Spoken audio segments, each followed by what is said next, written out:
The 2025 quarterback draft class is officially 1 year into their NFL careers. So in this video, I want to give a grade to every single rookie quarterback based on how they played in the 2025 season. Hit the like and subscribe button if you guys are new. Let's hop into it. And we are going to begin from last to first, starting off with Quinn Ewers going to the Miami Dolphins. So you guys can see my Texas flag here. You guys know I'm a big Quinn Ewers fan. I thought Quinn Ewers was very talented. No, he should not have been a day 1 or even a day 2 pick. But for him to be the last quarterback taken off the board, especially when you hear some of the names we're going to talk about, I thought it was criminal. Now look, when Quinn got out there, was Quinn lighting the box score up? Was Quinn going out there and dominating? Not necessarily, but of a lot of these quarterbacks drafted on day 3, Quinn Ewers is actually somebody who got reps and actually has a very hopeful and potentially bright future ahead for him with his respective team that drafted him. On the season, a 66% completion percentage, 622 yards, 3 touchdowns, 3 picks. He ended the season as the starter. Obviously, they would bench Tua, and I thought Quinn Ewers did a really solid job out there. Note, he did not secure the job for the next 15 years, but what he did is he gave himself an opportunity to compete for the starting job heading into 2026.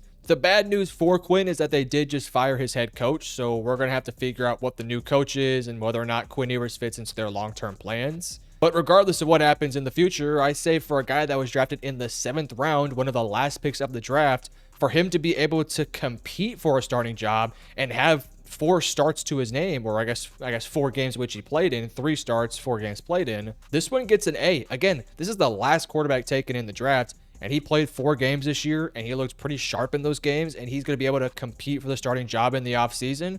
Yeah, I'm going to give this one an A. Next up, we got the San Francisco 49ers taking Curtis Rourke. So this one is going to be a NA, none available. Not a grade here for this one. Curtis Rourke, unfortunately, did not really get much playing time at all. Even in the preseason, he dealt with some injuries. I believe there were some knee issues he's had throughout the year.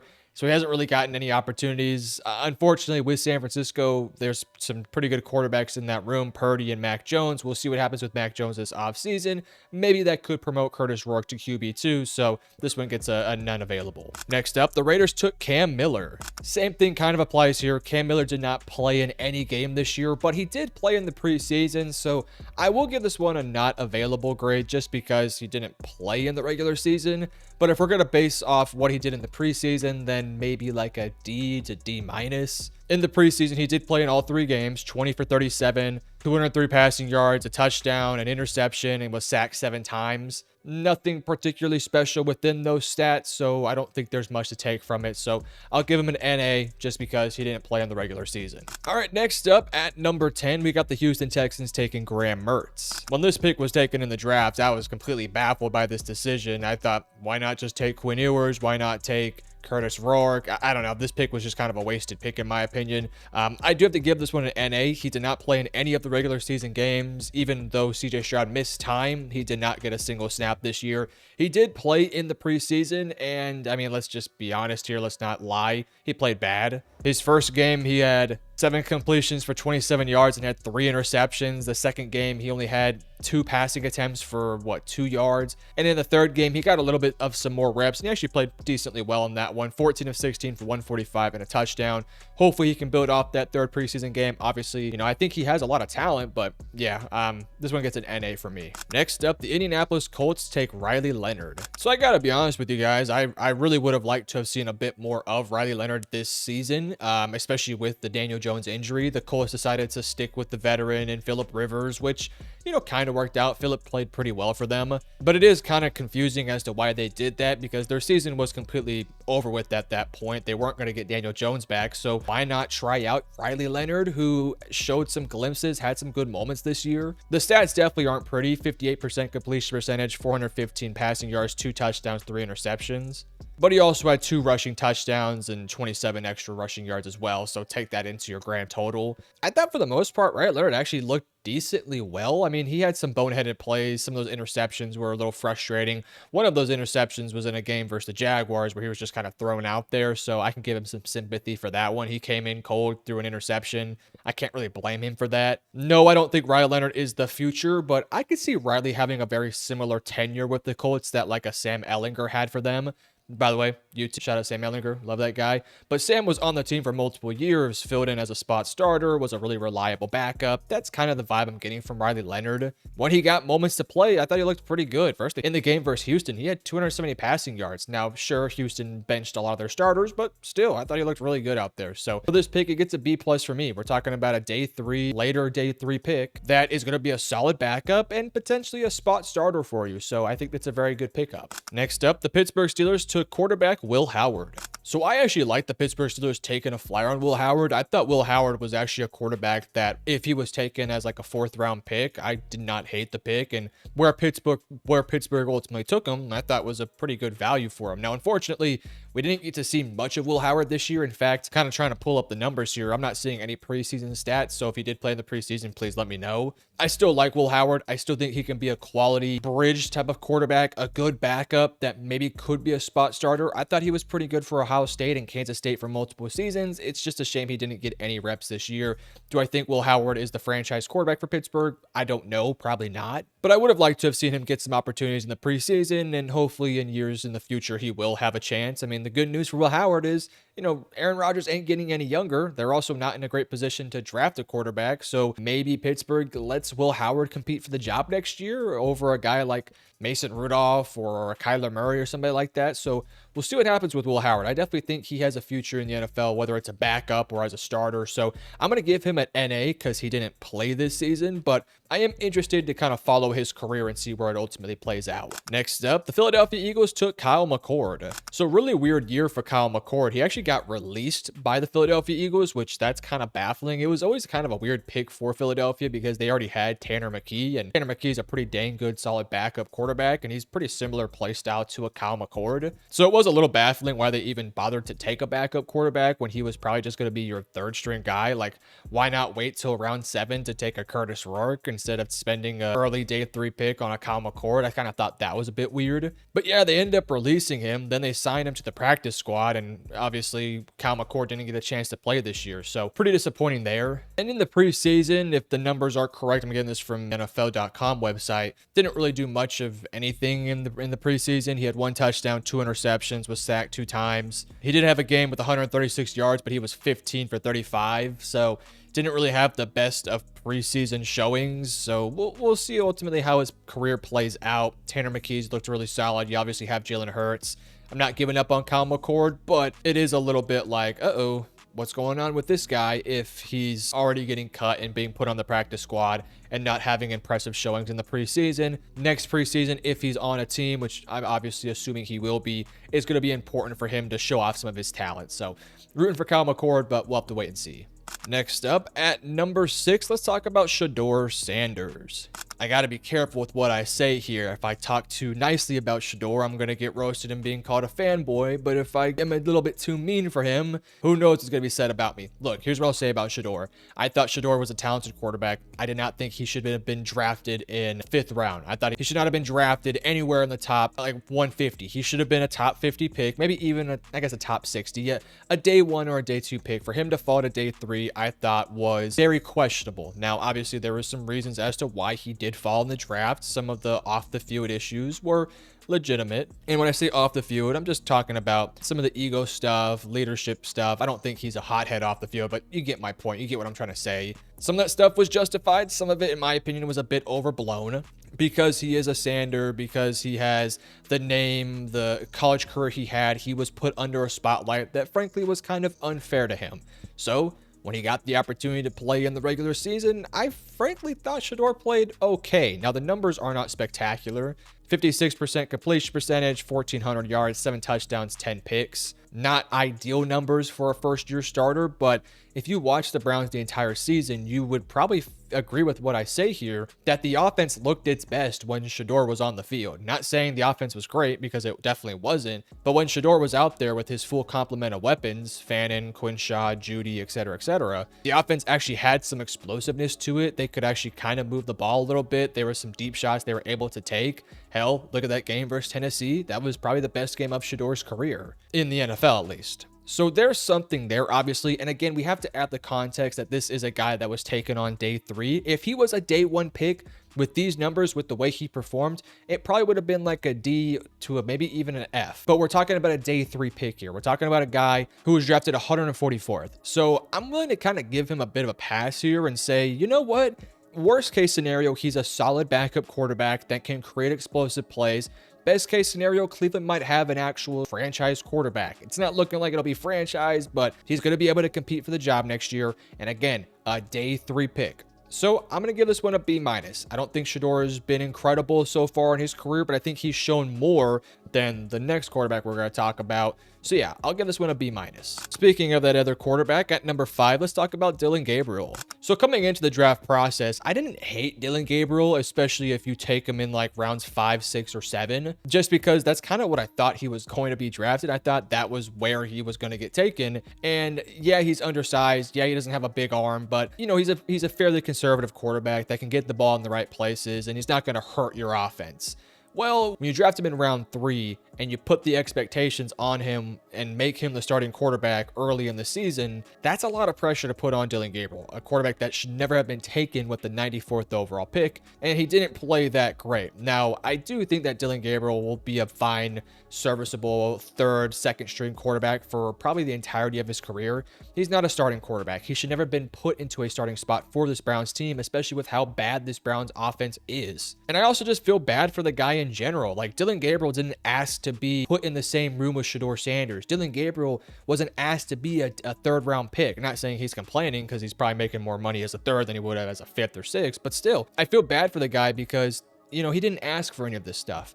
And so when Shedeur Sanders gets pulled from a game and Dillon Gabriel steps in, the crowd's booing the guy. And that's not fair to the young guy. It's not fair to the kid. I should say kid, he's older than me, but it's not fair to Dillon Gabriel. He shouldn't, you know, he should never have been put in that situation in the first place. So I feel like he was set up for failure with the Browns, and I kind of hate the fact that I'm going to give this one a D+. I mean, he got some starts this year. You know, it's pretty clear he's a serviceable, like, 3rd string guy, but he should never be like your full-time starter. And that's what Cleveland tried to do, and that's what Stefanski tried to do, and Stefanski got fired for a reason. So yeah, this one's going to be a D+ for me. But again, I feel bad for Gabriel. Had he been taken around the same range as Graham Mertz, probably would have been like a B+, but he was drafted way too early and in a horrible spot. Next up at number 4, we got Jalen Milroe. So Milroe was really close to just being an NA. He did get some snaps as a rushing threat. I thought he might have been used a bit more in this system, but they didn't really use him a ton. I still think long term, he may have a future as a starting quarterback, but that might be 3 to 4 years down the road. It's not like Sam Darnold's an older quarterback. Sam's actually kind of still young. I think he's still in his 20s. So it kind of does set up Milroe to be put into kind of a weird spot. Again, I think as the year progresses, this year, next year, and years beyond, he'll be more integrated into the offense in terms of being certain package player. He's going to be on the roster because of his athletic ability. And so I can't necessarily give him an NA because he did play, and I think there is a role for him in the future. I'll give this one a C-. The simple fact that you spent a top 100 pick on what is probably just going to be your 3rd string quarterback for the future, and a package player, a guy that's only used sparingly throughout the season on 3rd and shorts, 4th and shorts, stuff like that, trick plays, that sort of nature. I'll give this one a C-. Maybe that's a bit generous, but I don't know. I feel like that's probably the fairest grade I can give him. Next up at number 3, let's talk about Tyler Shock. So I'll be the first person to say this. When Tyler Shock was drafted at number 40, I was very, very confused as to why they made that decision. And then when they allowed Spencer Rattler to be the starting quarterback to start the year off, I was already like, oh, Tyler Shock's a bust. They wasted a top 50 pick on a bad quarterback, burn the building down, fire everybody, that sort of thing. But then eventually he got the start, and he played well. He played great. He played better and better and better. And by season end, I'm like, hey, the Saints might have their guy. It's clear the franchise loves him. It's clear the players like him. It's clear the fan base is now behind him. And sure, do I think Tyler Shock has room to grow? Yes, I don't think he's a perfect prospect yet. But given the fact that he was an older player, he stepped out there and made a lot of nice plays out there on the field. And he was a 2nd round pick, and the Saints might have gotten their franchise guy. So I won't give this one an A+, because if I were to give it an A+, it would have to be like a dude was drafted in the second round and just exploded. Won Offensive Rookie of the Year, was a Pro Bowler, etc., etc.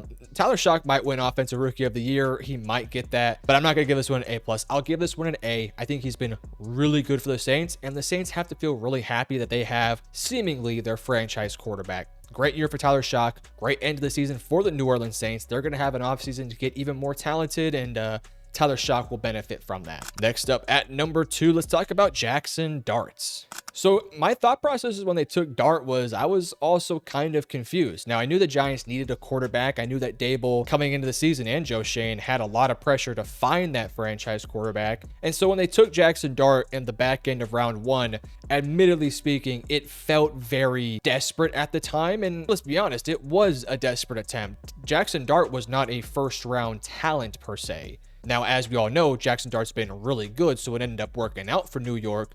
But coming into that pre-draft process, coming into draft night, a lot of us were just putting Jackson Dart in like rounds 2, 3, or even 4. For reference, and maybe this speaks to my poor evaluation of quarterbacks. Trust me, I'm getting better. I'm working on it. But with Jackson Dart, I had him like 90 to 120, somewhere in that range for my evaluation that year. So I didn't even think he was worthy of a day 2 pick. I thought he might have been a late day 2 pick at best. And of course, curve it up to quarterback value. If you would have taken him at the back of round 2, that would have been fine for me. But when they took him at 25 and they traded up to get him, granted it was a pretty cheap trade, but still they had to trade up to get him. So they gave up assets. I was a little bit like, ooh, I don't like this pick for the Giants. And there's a few reasons why. Number 1, I think I underestimated his rushing ability. I didn't think that he was going to be somebody that ran as much as he did. But I was really just more so worried about this college-oriented system they ran at Ole Miss. There were so many times where Jackson Dart would throw the ball into like triple coverage, and sometimes he'd get bailed out, sometimes he wouldn't. And maybe, and this is maybe again a knock on myself and my evaluation, maybe I looked into that Florida game a little bit too much. I mean, let's not forget when Jackson Dart played Florida, they had that man in hell. I mean, just hell, bad play after bad play after bad play. Maybe I looked into that a little bit too much. And you know what? Sometimes we win some, sometimes we lose some. He went to New York. Dable put together a great system for him to make him have some success. He got fired, in came Kafka, and I thought Kafka did a good job as well. The only thing that really slowed down Jackson Dart is a concussions issue. I know he had to sit for a few games. He had to leave a couple games here and there. He has to clean that up, maybe put on one of those ugly helmets, put on the skull over it, do something, I don't know. But when he's been out there, when he's been playing, he's been really good. Arguably the best rookie quarterback of this class. And to draft that guy in the back of round 1, somebody that you feel confident is going to be your franchise quarterback, that's a really nice feeling. He has the rushing ability. He's got the arm talent. I thought he looked really good processing the field, making plays. Never looked panicked. He looked very calm, confident, and composed. This one gets an A for me. Not an A+, because we'll have to wait and see if Dart ends up developing into an A+ caliber guy, but a solid A for sure. And lastly, let's talk about Cam Ward going to the Tennessee Titans. So I think a lot of people are going to look at Cam Ward's stats and just say, oh, this was a waste of a first overall pick. This guy was not worthy of being drafted number 1 because he only had 3,169 yards, 15 touchdowns, and 7 picks. But I think when you add the context necessary to understand the season Cam Ward has had, then yeah, you would be like, you know what? I'm going to give this guy a bit of a pass here. Because let's be honest, he was put into a situation in Tennessee that none of these rookie quarterbacks would have found any success in. Because he didn't have a wide receiver 1. Calvin Ridley was not great this year. He had to rely on Shamir Dike, Elike Maynor, Gunnar Helm, Chika Okonkwo, like those guys. None of those guys are Pro Bowl, even like top 10 players within their position.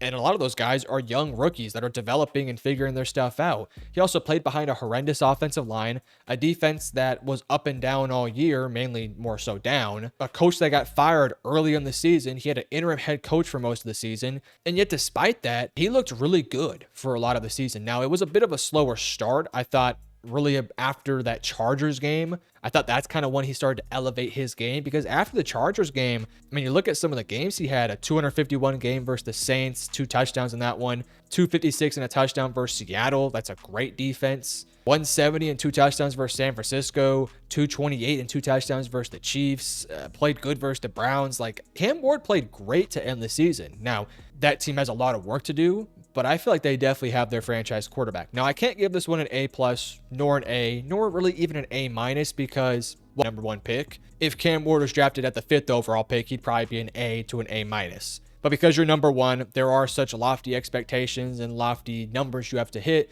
It gets a B plus for me. I feel really confident if I was a Titans fan that Cam Ward is the guy. He looked really good throughout the season. Not great numbers, not a fantastic statistical season, but when you add the context of what he went through, all the turbulence and everything like that, all the lack of talent as well. Yeah, Cam Ward was awesome this year, but I can't give it an A because he was drafted number one overall. So he gets a B plus for me.